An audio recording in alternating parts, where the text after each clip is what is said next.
They vanish like frost on a window when the sun gets too warm, leaving nothing but the ghost of their presence and a heart that wonders if any of it was real. The avoidant stands at the edge of love like someone afraid of thin ice, knowing that one step forward could either hold their weight or send them plunging into depths they've spent a lifetime avoiding. Their trauma has built them an ice fortress so magnificent, so impenetrable, that even they have forgotten there's a living, breathing person trapped inside. They push away the very warmth they crave, creating endless winter in every relationship they touch. The cruel irony cuts deeper than any blizzard. The more someone loves them, the more dangerous that person becomes to their carefully constructed emotional permafrost. Yet here lies the truth that even they cannot freeze out forever. They always return. Like seasons that cannot help but change, like ice that must eventually acknowledge spring, the avoidant finds themselves drawn back to the fire that both threatens and promises to melt their defenses. Their trauma doesn't just hate you for getting close, it loves you for staying, for seeing through the snow-blind panic to the frightened soul beneath. This is their eternal winter, and this is why they can never truly leave you behind. Chapter 1. The Frozen Heart's Contradiction. The avoidant carries within them a heart split down the middle, like a glacier cracking under its own immense weight. One half yearns for connection with the desperate hunger of someone who has been emotionally starving for decades, while the other half recoils from intimacy like flesh-touching, burning ice. This internal war creates a person who simultaneously reaches toward love and retreats from it, often within the same breath, the same moment, the same heartbeat. Their trauma has taught them that vulnerability equals annihilation. Every past wound has whispered the same cruel lie, that opening up leads to abandonment, that showing their true self guarantees rejection, that love is just another word for eventual betrayal. So they've learned to build walls of permafrost around their emotions, creating a fortress so cold that even they cannot always feel what lies buried beneath the ice. Watch them closely, and you'll see the contradiction play out like a never-ending blizzard. They invite you closer with words that sound like wind chimes in a gentle breeze, then slam the door shut when you actually step forward. They share pieces of themselves like rare snowflakes, beautiful, unique, but gone the moment you try to hold them. The warmth of genuine connection terrifies them more than a lifetime of loneliness ever could. The avoidant has mastered the art of emotional frostbite. They can be physically present while being emotionally absent, sitting right beside you while maintaining the distance of continents. Their trauma has convinced them that this is safety, that feeling nothing is better than feeling everything and losing it all again. They've confused numbness with peace, isolation with independence. But here's what they cannot freeze out completely. The human heart was never meant to live in eternal winter. Somewhere beneath all that ice, their authentic self pounds against the walls like someone trapped in an avalanche, desperately trying to signal that they're still alive, still capable of warmth, still worthy of love. The contradiction exists because their survival mechanism and their soul are at war with each other. They tell themselves stories colder than any fairy tale curse. They convince themselves that caring less means hurting less, that keeping people at arm's length protects everyone involved. Yet in quiet moments, when their defenses drop like snow settling after a storm, they feel the bone-deep ache of their own isolation.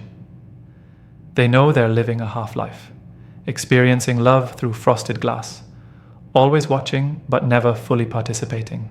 The cruelest part of their contradiction is how it punishes both them and those who love them. They create distance to avoid pain, but the distance itself becomes its own form of suffering. They push away to prevent abandonment, but their pushing becomes the very thing that drives people away.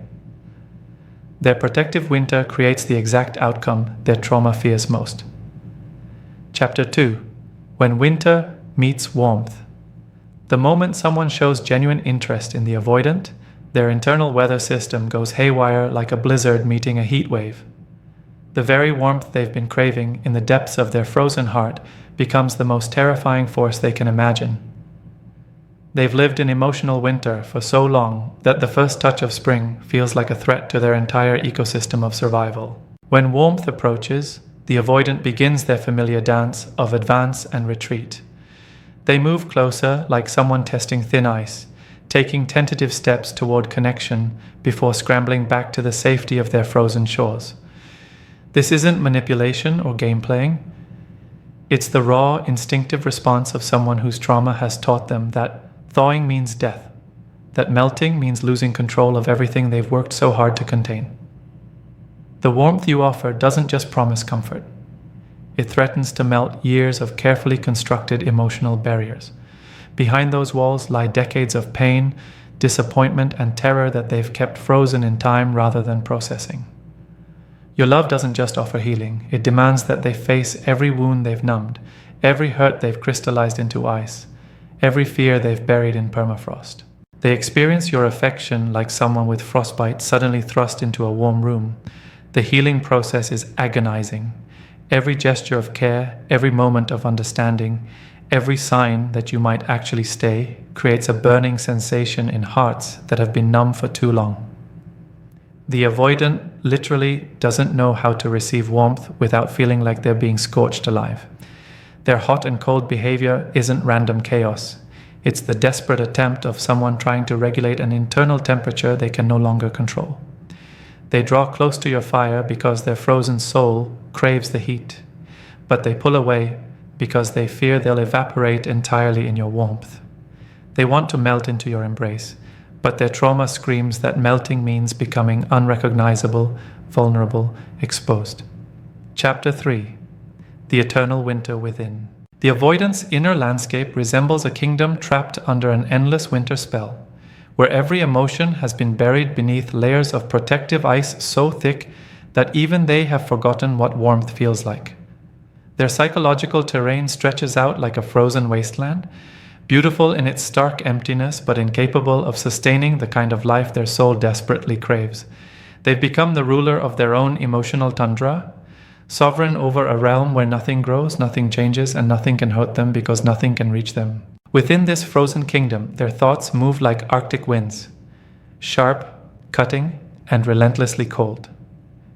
Every memory of past pain has been crystallized into ice sculptures that never melt, never fade, and never stop reminding them why love is dangerous. Their trauma has appointed itself as the eternal winter's guardian, ensuring that no spring can break through the permafrost of their defenses. Each time warmth threatens to seep in, their inner winter responds with blizzards of anxiety, storms of self-doubt, and avalanches of fear that bury any hope of emotional thaw. The avoidant has learned to mistake this frozen state for peace, confusing the absence of feeling with the presence of safety. They tell themselves that their emotional winter is a choice, a preference, a sign of strength, rather than what it truly is. A trauma response so deeply embedded that it has become their entire climate system. They've convinced themselves that living in perpetual winter is better than risking the vulnerable seasons of spring and summer, not realizing that without emotional seasons, there can be no growth, no renewal, no authentic life. Their internal dialogue sounds like survival instructions echoing through an empty ice cave. Every thought is filtered through the lens of emotional self-preservation. How much can I feel without breaking? How close can I get without losing myself? When should I start building distance before it's built for me? They've developed an early warning system more sophisticated than any meteorologist's equipment, constantly scanning their emotional horizon for signs of approaching warmth that might threaten their carefully maintained permafrost. The cruelest aspect of their eternal winter is how exhausting it becomes to maintain. Living in emotional deep freeze requires constant vigilance, endless energy spent monitoring and controlling every feeling before it can gain enough heat to become dangerous. They must patrol the borders of their frozen kingdom like a sentinel who never sleeps, never rests, never allows themselves the luxury of letting their guard down. The avoidant doesn't realize that their winter isn't restful. It's the most draining existence possible, a life spent fighting against their own nature every single day. Chapter 4. Love thaws, but ice remembers. The avoidant always returns because some forces in the universe are stronger than trauma's winter curse, and love is the most persistent of these forces. No matter how far they flee into their emotional Arctic, how many walls of ice they construct, or how completely they convince themselves that solitude is superior to connection. Their soul carries a compass that points toward warmth. They come back not because they've conquered their fears, but because something deeper than trauma recognizes that spring is their birthright, not their enemy. Their return happens like ice breaking up in a river after a long winter, not gently, but with thunderous cracks that shake their entire emotional landscape. All the feelings they've kept frozen in suspended animation suddenly surge forward at once, overwhelming the dam of their defenses. They return with the desperate hunger of someone who has been starving in an emotional famine, finally unable to deny their need for nourishment. The intensity of their own thawed emotions terrifies them almost as much as the original connection did, but they can no longer pretend they don't need what they've been running from. The pattern repeats itself like an emotional, seasonal cycle that operates outside their conscious control.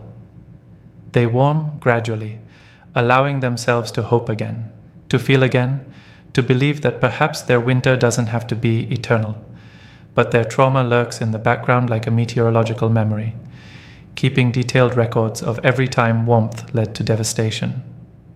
The ice remembers what the heart tries to forget, creating an internal weather system that can shift from spring to winter without warning, leaving both the avoidant and their loved ones caught in an emotional storm they didn't see coming. Each cycle of departure and return changes them slightly, like water reshaping stone through countless freeze and thaw cycles.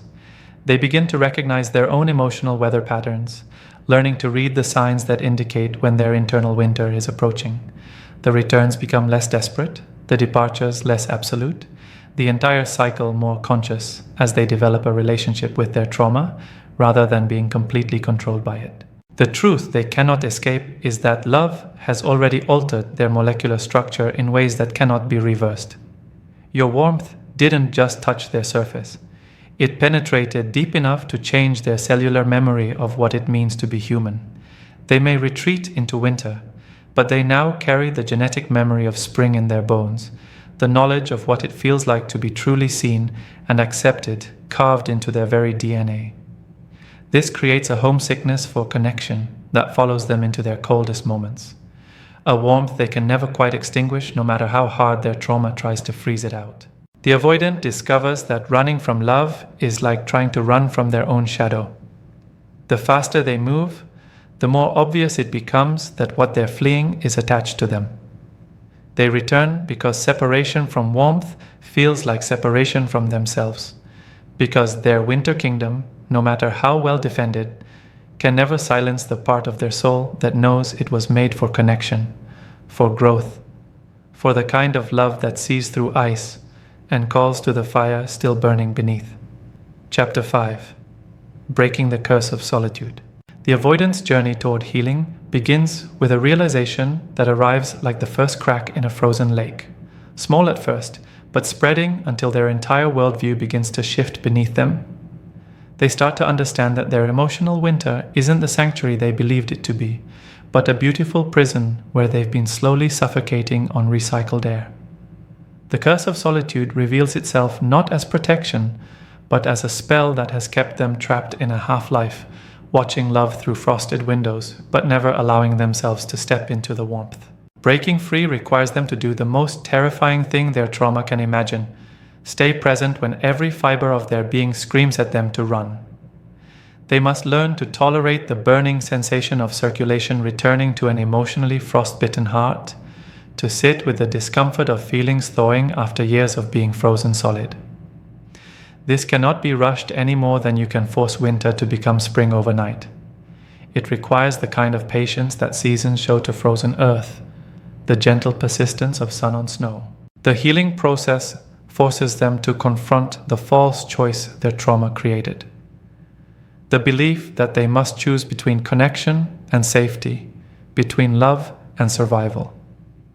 They begin to see that intimacy doesn't require complete surrender of self, that vulnerability can be offered in measured doses rather than demanded all at once.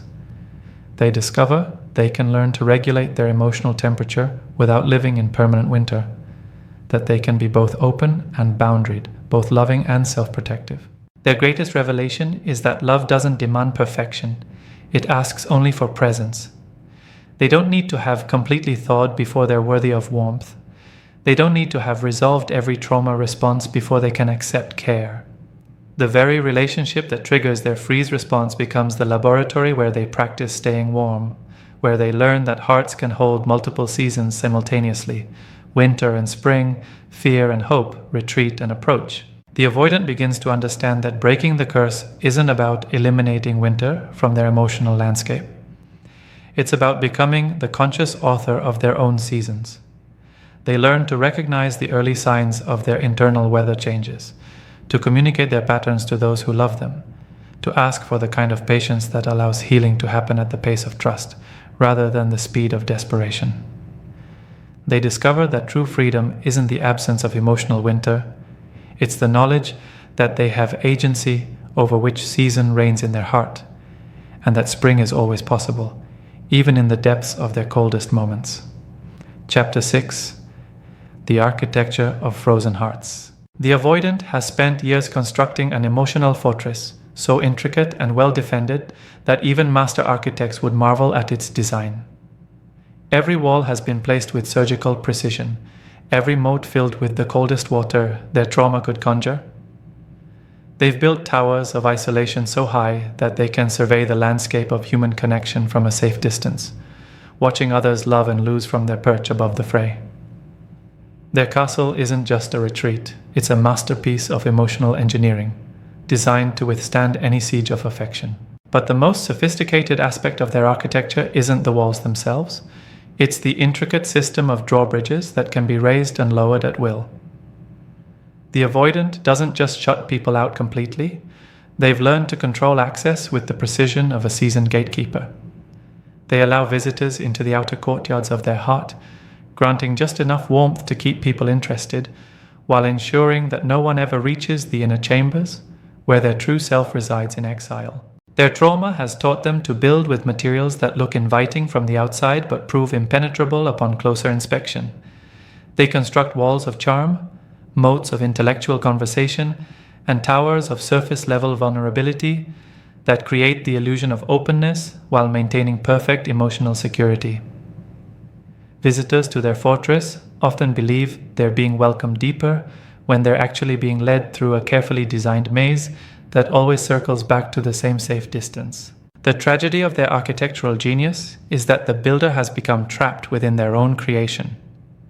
The avoidant has designed their fortress so well that they've forgotten where they place the hidden passages, lost track of which walls are real and which are illusion.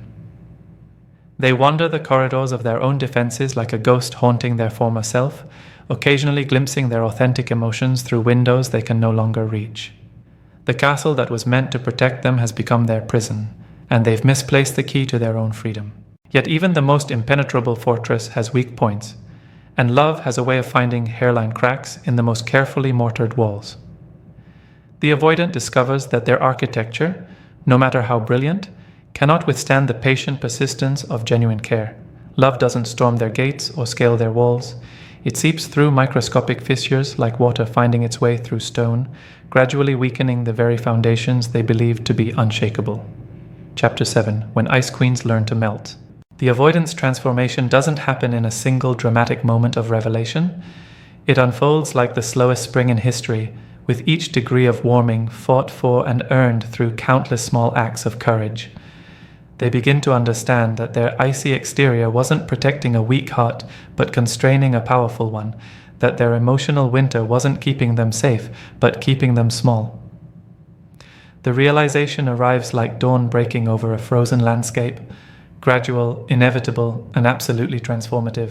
Learning to melt requires them to develop an entirely new relationship with vulnerability. For years, they've treated openness like a dangerous substance that must be handled with protective gear and kept in small, carefully controlled doses. Now they must learn that vulnerability isn't a toxin, but a nutrient. Not a weakness, but a strength. Not an ending, but a beginning. They discover that sharing their truth doesn't make them disappear.